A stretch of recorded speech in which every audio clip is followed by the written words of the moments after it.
Halo pemirsa Geolife, hari ini lagi ada podcast Vokal Belmondo. Nah, kali ini bersama gua Tretan Muslim dan teman gua. WM tanpa Pardede. Yoi, nggak bercanda. Soalnya nggak ada mereka, Geolife udah sepi. Oh gitu. Iya. Turun ya.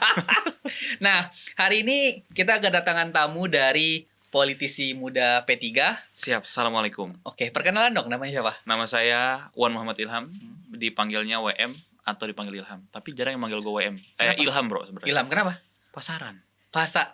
Oke. Iya, jadi mohon maaf yang nama Ilham. Yang namanya Ilham ini kan ada banyak ya. Iya. Jadi kalau dipanggil Ilham yang nengok banyak. Oke. Akhirnya manggil gue namanya WM. WM. Betul. WM Tapi itu ada juga singkatan. yang manggil Wan. Ada, tapi guru biasanya. Oh, guru. Iya, Wan gitu. Wan, number one. Oh iya, Wan Abut. Aduh, plesetan. Tapi berarti selain jadi politisi muda P3, lu juga caleg.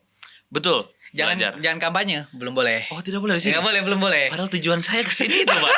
Saya mau kampanye. Nanti minta tim editor lu itu potongin video-videonya. Oke. Gue tambahin foto muka gue di sini nggak apa-apa. Nggak apa-apa. Nomor urut nanti ya boleh. Iya, oke, nomor urut.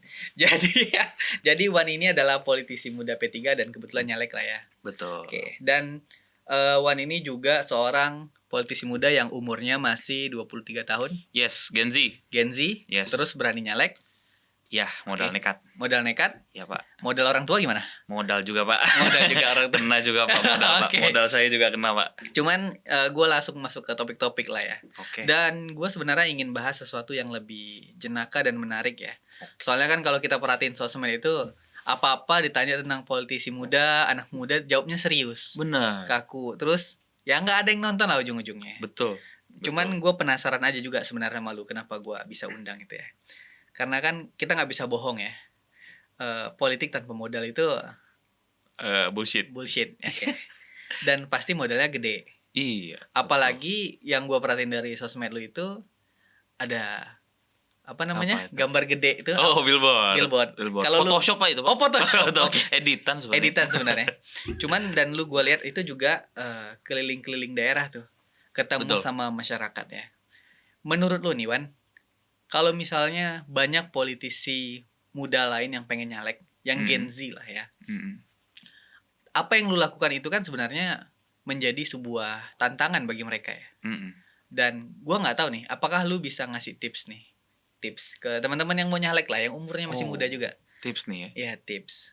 Kalau mau nyalek di usia muda. Iya. Tipsnya soal apa nih? Pertama kalau menurut gua biaya, dan kedua kesempatan. Jujur ya, kalau misalkan soal kesempatan, sekarang anak muda nyalek tuh kesempatannya banyak. Oke. Karena hampir semua partai politik, mau nggak mau mereka akan memberikan ruang buat anak muda menurut gua. Karena ya jumlah pemilih lebih dari 50% anak muda. Ya, yang data KPU itu ya. Iya, Ya. jadi kalau soal kesempatan menurut gua easy to find. Partainya? Semua partai, Oke. semua partai politik pada akhirnya menurut gua akan merangkul anak muda. Oke. Dan itu bisa kita lihat sekarang. P3 ya. Tuh terutama partai saya bukan hanya merangkul anak muda tapi juga memperjuangkan kepentingan anak muda. Oke. Nah, oke itulah. Itu kesempatan. Yang kedua soal biaya. Nah, ini yang PR, Bos. Oh, gimana? Terus terang jujur gue selama ini menjalankan proses kampanye, wow. Gede. Gue pun kaget gitu ternyata ada satu budaya politik atau persepsi publik yang selama ini terbentuk. Oke. Masyarakat itu ada ya beberapa segmen masyarakat yang menganggap caleg itu adalah orang yang punya duit. Oke. Oh, Nah. gua ngalamin sih, gua ngalamin. Bapak ngalamin kan? Gua ngalamin. Jadi seperti apa ya? Mungkin masyarakat itu terbangun juga dari sisi kekecewaan mereka juga. Oke. Setelah 5 tahun yang lalu mereka pilih, terus selama 5 tahun mungkin dewannya tidak bersentuhan langsung dengan masyarakat. Lupa diri. Ya lupa sama masyarakat lah pokoknya. Akhirnya jadi mereka nganggap pemilu ini kayak ajang transaksi. Tapi lu pernah dimintain gitu gak sih? Oh, to the point. Tuh poin. Gue juga pernah. Oh, Bapak juga pernah. Gua juga pernah. Nah, itu gue menyikapinya ya lagi-lagi membuat gue jadi wah ini PR yang ternyata PR politik Indonesia itu gak usah jauh-jauh deh. Kita mulai dari menyelesaikan money politiknya dulu. Tapi kalau lu ketemu masyarakat yang minta gitu, jawaban lu apa di lapangan? Ya karena gue P3, alhamdulillah gue bisa jawab ada kosakata insya Allah. Oh, iya. Itu sangat membantu Lu gue, Pak. menjanjikan tuh ngasih sih sebenarnya itu. Ya gue mau insya Allah lah pokoknya. Kalau ada dibantu, kalau enggak ya begitu lah, Pak. Kalau gue pernah juga nih bagiin kartu nama gitu ya, kenalan. Kan gue suka keliling-keliling dulu kan bagiin kartu nama. Terus ada yang minta itu. Mana nih salam tempelnya katanya. Bapak Aduh, jawabnya? kata gitu-gitu kan. Terus jawaban gue adalah maaf Bu, saya masih baru. Oh. Uang saya nggak punya. Terus mereka kan cemooh bilang, alah Ya udah deh saya terima kartu namanya, lain kali bawa ya katanya. Heeh. Gue gituin aja, terus lanjut jalan. Cuman yang gue perhatiin ya pada akhirnya ya, nilai-nilai tentang bahwa politik itu menjadi transaksi sebenarnya ada sisi melekatnya di masyarakatnya. Mm-mm. Apalagi masyarakat-masyarakat yang memang punya apa ya, punya kebiasaan menerima itu. Betul. Sehingga orang-orang kayak kita nih, kalau misalnya mau nyalek nih, itu menjadi tantangan baru sebenarnya. Betul. Padahal kalau misalnya anak 20 tahun nyalek, yang senior nggak boleh ada yang nyalek. Gua rasa akan berubah tuh Betul. cara kampanye. Iya. Itu one Lu thing sepakat sih. berarti di situ? Iya, one thing. Karena menurut gua ya gua temukan di lapangan adalah seperti itu. Mungkin memang ada sebagian teman-teman kita nih yang Iya. mereka tidak kita ketemukan ketika kita kampanye di lapangan. Iya, oke. Karena mereka ya di rumah mantau caleg dari sosmed. Nah itu mungkin gaya kampanye kita cocok nih dengan podcast segala Iya. macam. Tapi kalau kita kampanye ketemu masyarakat langsung, lagi-lagi itu jadi satu kendala, bro. Oh iya. Karena ya itu yang gue temukan, mereka terbiasa mungkin ya berapa kali pemilu ketemu caleg ya dapat duit gitu. Lu udah mulai panggil bro-bro ya? Ya, ini bahaya nih. Karena ngeliat muka Anda, bro, ini mau manggil Gus kayaknya gimana gitu. Nggak cocok, maksud lu apa nih? Oke, ini masalah kesempatan kita sepakat lah ya. Partai Betul. sekarang kesempatan. Terus sebenarnya sekarang itu kan di isu politik nasional tuh ya. Itu kan lagi gonjang-ganjing tentang senior-senior ini yang saling ada lah, partai-partai yang saling ejek-ejekan. Oh ya? Partai-partai yang saling apa namanya? Ya Sindir. sindir-sindiran lah. Oke. Satir-satir bahkan ya. Satir. Tapi yang gua perhatiin juga nih Wan, kalau di anak muda itu, ini gue pernah sampaikan waktu kita seminar itu. Jadi di anak muda itu politik itu di sini beda politik, tapi pertemanan di atasnya. Jadi gue pernah dengar istilah politik secukupnya, pertemanan selamanya. Oke. Dan di politisi-politisi senior itu nggak terjadi tuh, Oh iya. ya kan? Heeh. Dan malah sekarang itu fenomenalnya adalah pindah-pindah partai. Yap. Nah, gue pengen lihat nih perspektif lu setuju nggak sih sebenarnya pertemanan itu di atas politik? Betul. Itu jadi satu kultur ya, karena menurut gua anak muda zaman sekarang ngelihat berpartai itu tidak lagi seperti kayak dulu. Yeah. Berpartai itu seperti beragama.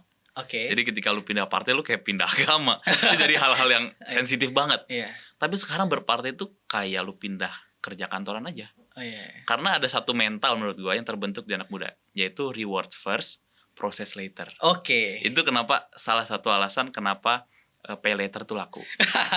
benar. Kenapa pinjol tuh konsepnya laku? masuk sih. Kenapa pinjol itu laku? Karena ya reward first, Oke. process later.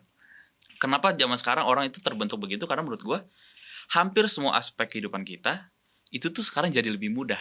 Nah, iya. Prosesnya belakangan. Prosesnya belakang. Mungkin itu jadi satu aspek yang berpengaruh juga ke kehidupan kita berpolitik. Jadi ketika kita mungkin berpartai, terus kita mencari reward di situ nggak ketemu, ya kita kan cari tempat lain. Iya benar. Nah itu jadi mental yang terbentuk menurut gua. Tapi menurut lu tuh bagus nggak sih? Ada sisi bagusnya, tapi ada sisi buruknya ya, plus minus lah menurut gua ya. Karena ya anak muda kita jadi akhirnya melupakan proses karena reward itu yang bahaya. Tapi kan ada juga tuh yang percaya bahwa proses itu nggak membohongi hasil gitu ya. Ya. Orang yang percaya proses. Dan yang gua perhatikan juga terkait dengan pertemanan di atas politik ini ya. Jadi anak-anak muda ini minim loyalitas sebenarnya. Padahal kalau enggak, ini gua mulai berpikir lain di konsep tadi ya. Padahal partai ini kan tugasnya itu adalah mengkaderisasi masyarakat atau orang yang ingin masuk partai itu sesuai dengan DNA partai, Iya. terus berjuang Sesuai ideologi ya. sesuai ideologi, terus berjuang di pemilu. Terus kalau anak muda itu sekarang berpikirnya mereka menganggap partai itu sebagai wadah aja. Padahal kan kita tahu partai itu sebenarnya harus punya ideologi ya. Iya. Jadi kan si kawan ini sebenarnya pindah-pindah ideologi nih, sehingga dia nggak loyalitas nih. Terus pas ditanya tentang pemilu, mereka nggak tahu nih DNA mereka, cara berpikirnya seperti apa. Menurut lu gimana tentang tidak loyalitas ini? Tidak loyalnya itu satu sisi kita bisa salahin ke anak mudanya. Oke, salahin Karena people ya. mentalnya tadi. Tapi satu sisi juga ada sisi politik kita yang mungkin harus dibenahi, yaitu perbedaan antar partai politik yang makin sedikit. Oke. Gue melihat partai nasionalis sekarang sudah religius. Oke. Partai religius pun sangat nasionalis. Oke. Sehingga perbedaan antar partai pun jadi samar. Kalau partai lu nih gimana? Kita kan asasnya Islam. Oh siap, partai Asasnya moderat. Islam. Partai religius. Religius. Asasnya Islam. Tapi kan nasionalis juga. Oke. Nah partai yang sangat nasionalis pun religius juga. Siapa tuh? Ya seperti partai-partai yang berideologi banyak. Enggak sebut partainya dong. Partai kan ada Demokrat, Oke. Kan nasionalis religius juga. Iya. Golkar Semenjak nasionalis religius semenjak juga. Demokrat itu mendukung Pak Anies, dia apalagi? terlihat religius. Makin religius. Nasdem Nasdem juga makin religius. makin religius. PDI Ya. juga religius. Makanya kemarin gue dengar berita, Nah, ketika ada isu Ganjar Anies, Pak Sandi nampaknya dari P3 sangat ingin merangkul ya. nah iya, karena cocok. Iya. Karena cocok. Nah, menurut gua ke depan memang perbedaan antar partai politik yang makin samar inilah akhirnya anak muda mau pindah-pindah pun mereka akan jadi semakin mudah. Pindah-pindah aja nggak ada masalah bagi mereka ya. Karena di masyarakat ngeliatnya kayak udah kayak bursa transfer bola aja. Memang ada sih. Sekarang partai politik tuh mirip klub bola memang. Iya, pindah-pindah ya. Sering pindah-pindah dan Sorry, pindah-pindah. ya gue sebenarnya agak sekarang sampai hari ini ya, masih kebingungan sebenarnya. Masalahnya kondisi hari ini seperti itu, tapi nyatanya tujuan partai politik sebagai wadah untuk mengkaderisasi juga Betul, semakin kurang. Jadi gue nggak tahu nih gimana dua fenomena ini harusnya tuh disatukan lagi tuh. Nggak Kalau- boleh apa berat sebelah kalau gue lihatnya. Kalau gue ngelihatnya ya sekarang itu kayak ibaratnya gini bro, partai politik ke kanan, kita nih anak muda ke kiri. Iya. Jadi benar. nggak ketemu. Ketemu. Partai politiknya nih mau merangkul anak muda, tapi anak muda itu makin nggak tertarik ke politik. Iya. Karena udah terlanjur kecewa atau segala macam. Nah menurut gue ke depan mungkin harus dibangun kerjasamanya. Anak mudanya harus sadar politiknya, Iya. partai politiknya juga harus nyesuaiin dengan kemauan anak muda itu. Makanya PSI hadir bro. Oh gitu. Kalau gitu P3 juga ikutan. Hadir Oh gitu. siap ya. Kayaknya kita nggak tahu koalisi sama siapa. PSI ya? Enggak, gue nggak mewakili partai yang Oh, ngomongnya, iya. ya. Tenang. Udah, nggak usah masuk ke topik. Oke. Kita ganti Gua topik. Kita baru semangat gue. jangan masuk ke topik partai. Kita masuk ke topik lain tentang Baru mau politik. ngajak. Iya. Oke, dan selanjutnya lagi apa yang gue tanyain tentang lu ya? Lu ini berarti sebelumnya adalah orang yang aktif di partai dari lama. Gua masuk pengurus 2020. 2002. Oh, Covid dong. Lagi kuliah S1. S1. Tapi Covid. udah Covid berpartai? awal-awal. Iya. Oh, lu masuk BEM gak sih waktu S1? Masuk tapi angkatan Covid. Angkatan Jadi Covid. ya gua kan kuliah udah di rumah. Oke. 2 tahun di kampus, 2 tahun di rumah. Jadi ketemu teman di kampus sebentar. Jangan cerita sedih gitu. Jangan Jadi cerita sedih sekali Pak ini Pak. Iya. Tapi ya jadi satu pengalaman unik menurut gua karena ternyata Covid itu selain jadi tantangan tapi juga jadi kesempatan. Oh. Karena selama Covid kita jadi harus berpikir kreatif supaya bisa survive. Karena kan banyak juga kan ekonomi yang jadi tumbang gara-gara Covid. Iya. Tapi banyak juga ekonomi yang jadi tumbuh gara-gara Covid. Menurut gua itu satu contoh bahwa orang yang nggak siap sama perkembangan zaman, mereka akan kalah. Betul. Begitu juga partai politik. Karena Covid gue juga belajar ini. Bukan belajar sih, gue liat fenomena baru. Karena Covid sekarang apa-apa meeting Zoom.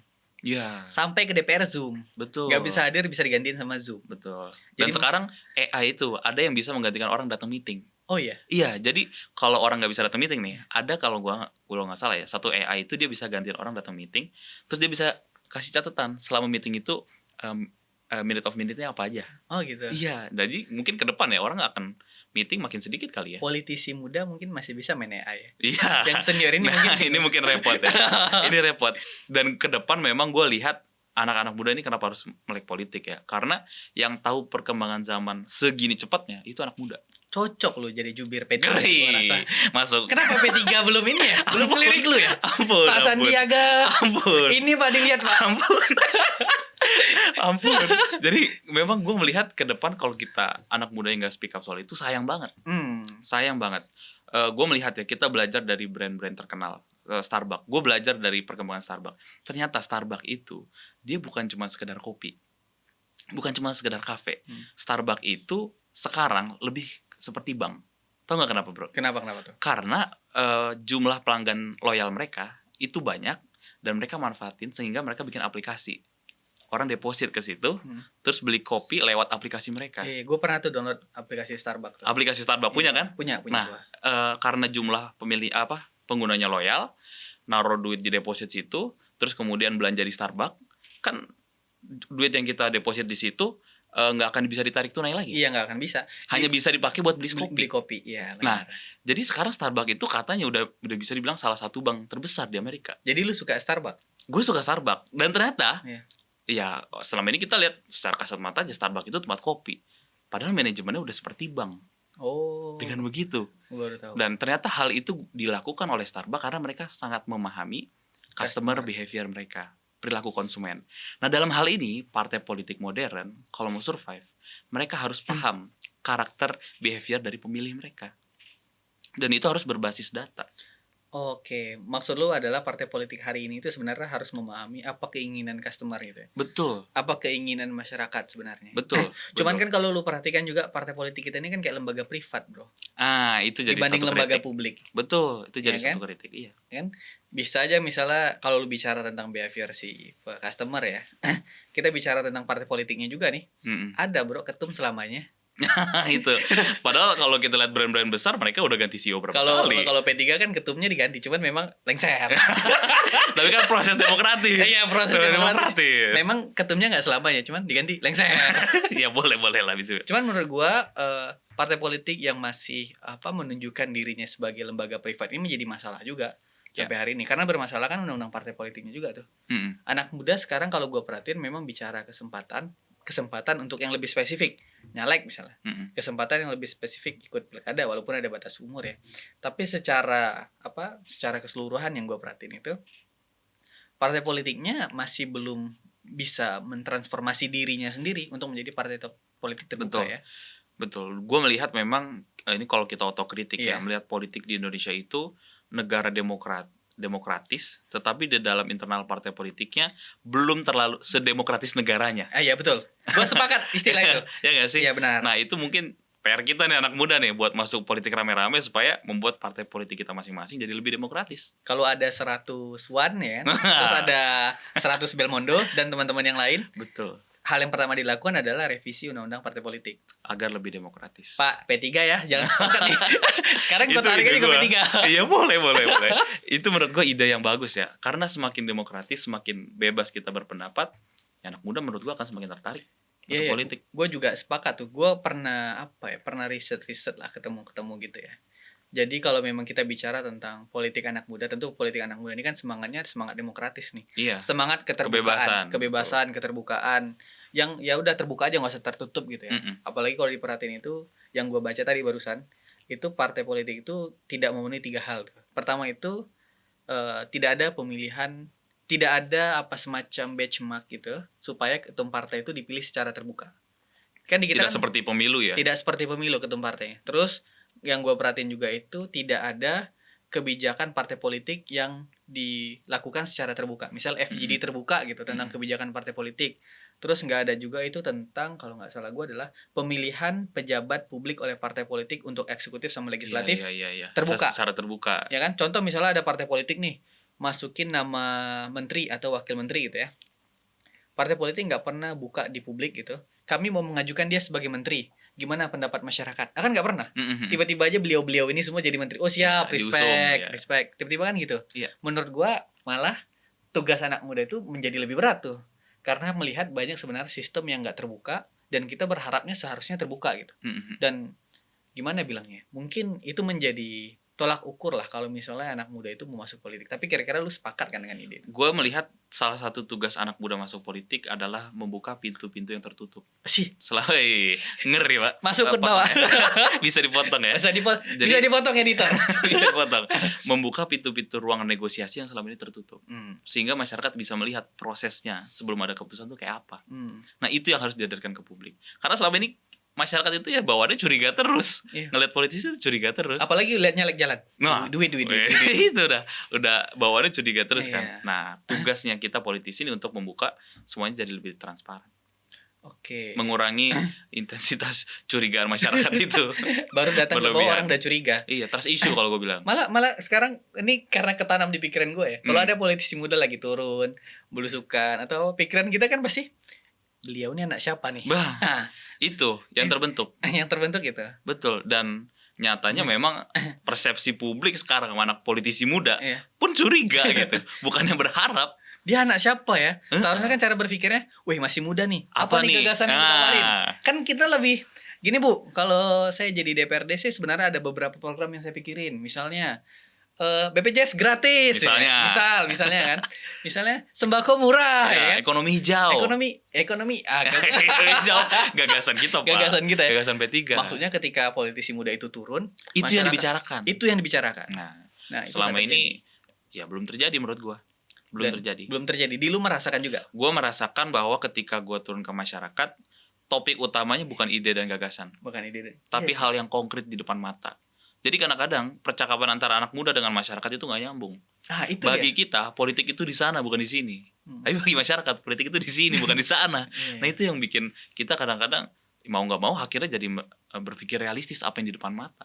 Gue juga melihat kebiasaan ini, gue perhatiin juga.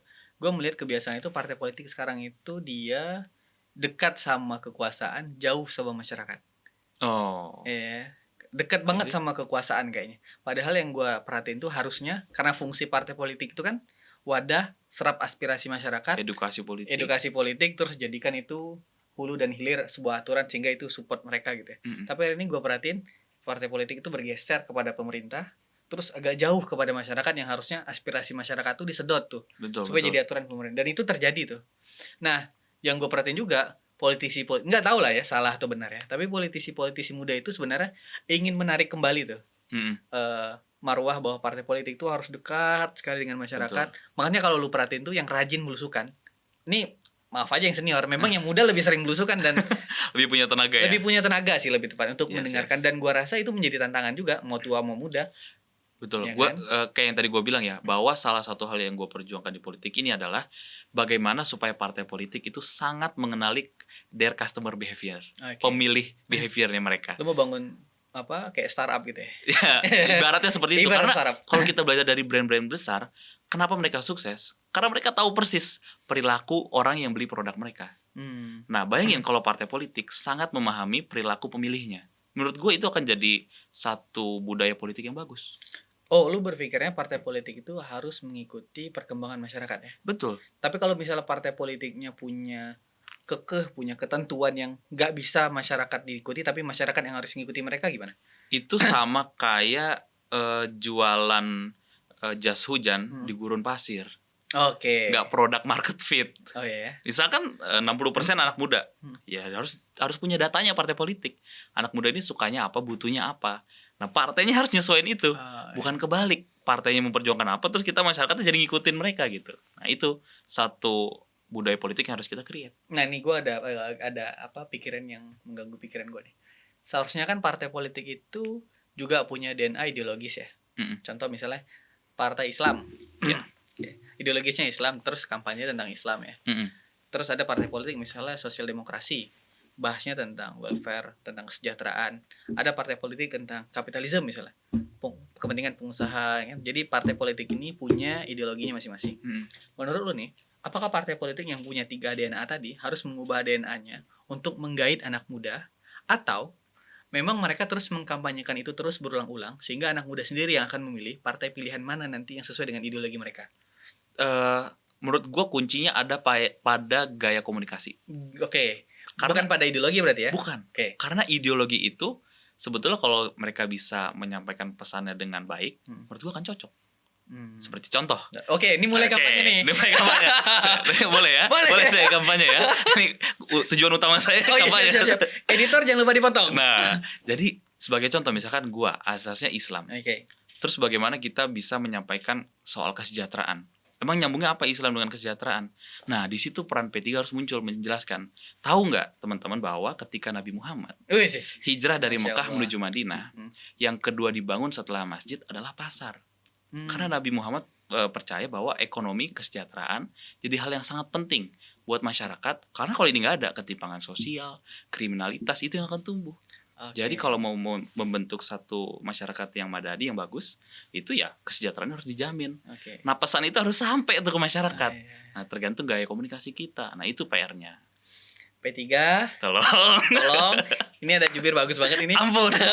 Tapi di P3 itu gue pernah kenal namanya Gus Najmi ya. Oh iya. Pernah di P3 tapi sekarang udah enggak ya. Iya udah pindah. Kayaknya beliau sih cocok gantiin beliau. Ampun. Itu gue bersahabat dekat kebetulan dengan beliau. Iya, dengan Gus Najmi. Mantap. Memang lu agak jenaka dan lucu lah. Beginilah. Karena di kalangan teman-teman gue pun keputusan masuk politik adalah keputusan yang jenaka. Iya. Karena memang sih di sekeliling juga gue juga unpopular loh. Keputusan masuk politik itu. Iya, tapi mereka suka sih, maksudnya ada topik pembahasan tentang politisi muda. Kadang tuh ada suka. Tapi untuk berani terjun ke dalam politik praktis itu kadang ada rasa nggak maunya. Karena partai politik itu kan ya orang selalu bilang pengabdian, perjuangan segala macam. Sedangkan bagi tren anak muda zaman sekarang, kan pemikirannya cenderung lebih individualis dibanding core values kita dulu gotong royong. Nah menurut gue partai juga mungkin harus bisa mendevelop nih ke depan nih, pemikiran individualis ini juga harus bisa masuk. Ini sama juga kayak banyak loh anak muda tuh gak berani pakai logo partai loh kalau jalan-jalan. Oh iya. Tapi gue sering loh pakai logo partai gue kayak PSI gitu ya. Terus tanggapan masyarakat? Gue bawa ke mall, terus nonton gimana? bioskop. Orang ngeliat gimana? Orang lihat nggak gimana sih beneran, cuman ngelirik gitu doang. Lo terganggu gak dengan lirikan? Enggak, gue lebih apa namanya, lebih santai aja sebenarnya. Cuma menurut gue kayaknya banyak anak muda karena takut masuk politik praktis. Kayak lu nih kan pakai P3. Iya. Gue nggak tahu nih apakah lu. Ini kalau gue jalan ke mall pak, terus sholat disuruh jadi imam. Ini yang bahaya. Masya Allah. Jangan-jangan bacaan kita juga masih kurang. Oh iya. Iya. Berarti kalau misalnya ada logo lain misalnya selain P3 gitu ya. Terus ada P3 logonya juga Iya. Yang lain makmum P3 masuk jadi imam. Jangan disuruh jadi imam. Ini tanggung jawabnya besar. Untungnya belum terjadi. Oke.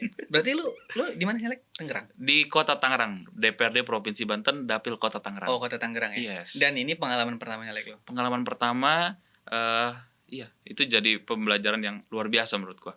Oke. Dan lu berarti tamat S1 juga, udah berani nyalek.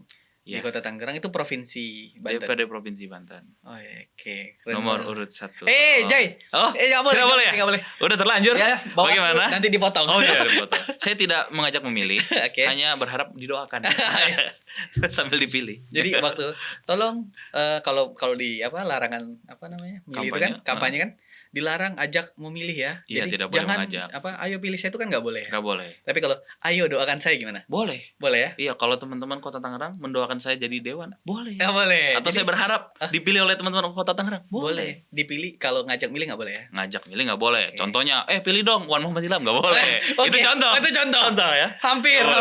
Boleh. Oke. Contoh. Oke, ini kita suka banyak bercanda memang Wan. Contoh. Ini pertanyaannya agak klasi juga sih sebenarnya. Harapan lu kalau lu masuk politik itu apa sebenarnya? Satu, gue bisa menyampaikan pesan pada. Jadi kondisinya gini bro, di dapil gue itu mayoritas adalah generasi boomers. Boomers itu maksudnya 50 ke atas? Iya, jadi kalau lihat DCS-nya, bahkan dari semua partai politik, yang Gen Z cuma gue. Calegnya. Oh iya? Nomor urut 1 lagi. Iya. Masuk. Jangan masuk dulu. Jadi menurut gue itu jadi satu keberuntungan juga sih, gue anak muda sendiri. Tapi ada satu pesan yang mau gue sampaikan. Bukan hanya katakanlah terpilih atau nggak terpilih. Bahkan dari sekarang pun gue bisa menyampaikan pesan bahwa sekarang itu gilirannya gue. Gilirannya generasi gue. Udah waktunya ganti regenerasi kepemimpinan. Nah itu pesan yang mau gue sampaikan sebenarnya. Jadi harapan lu itu sebenarnya adalah ingin mengganti yang boomers ini. Melanjutkan lah ya. Iya. Jadi menyampaikan pesan bahwa sekarang itu udah zamannya berkembang secara cepat. Dan kalau anak muda nggak dikasih kesempatan sekarang, negaranya yang akan rugi menurut Kalau misalnya lu udah masuk DPRD nih, mau ngapain? Wah, ini pertanyaan semua orang. Emang kalau jadi DPRD mau ngapain? Kalau menurut gue ya, gue harus. Kalau Aldi Taher kan, kalian kasih tahu aja gue harus ngapain. Soalnya hari ini gue bingung. Jawaban jujur. Itu jawaban jujur ya. Tapi gue main blowing juga. Jangan-jangan semua caleg begitu. Cuman dia aja yang jujur, yang lainnya bohong.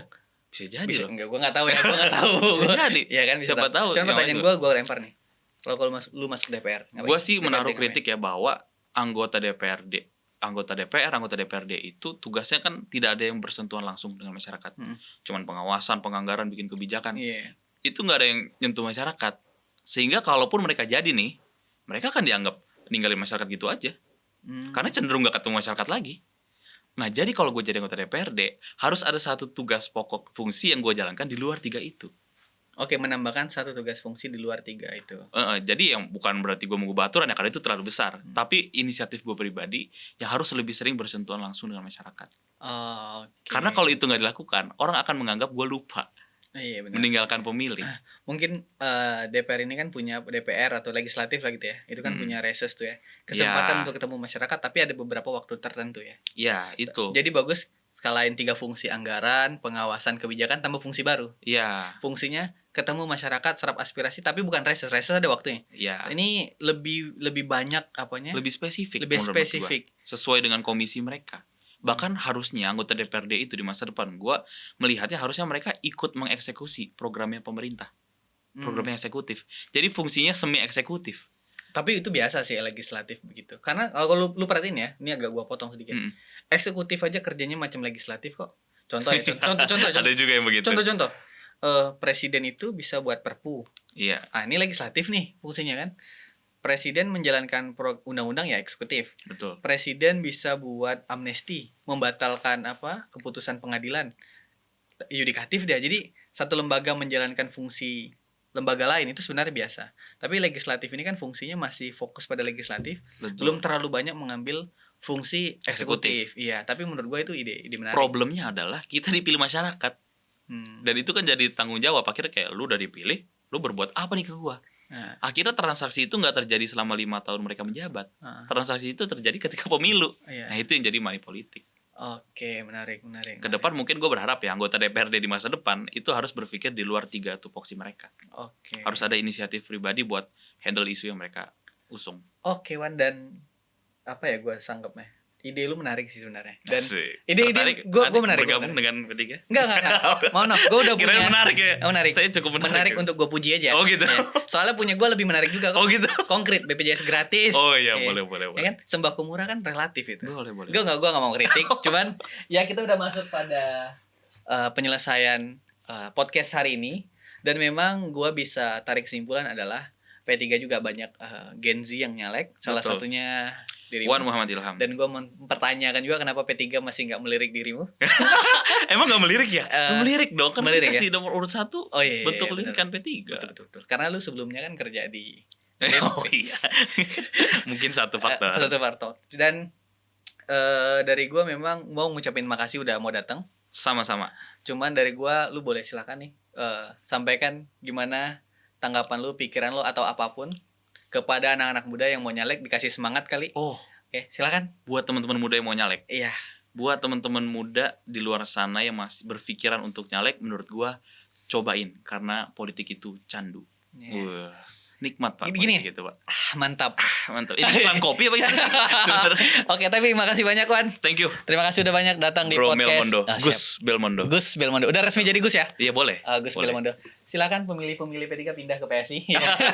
Kebalik ya. Saya berharap pemilih PSI pindah ke P3. Oke. Terima kasih teman-teman Geolive dan saksikan vokal Belmondo selanjutnya di kanal ini. Jangan lupa subscribe dan like juga. Terima kasih. Sampai jumpa.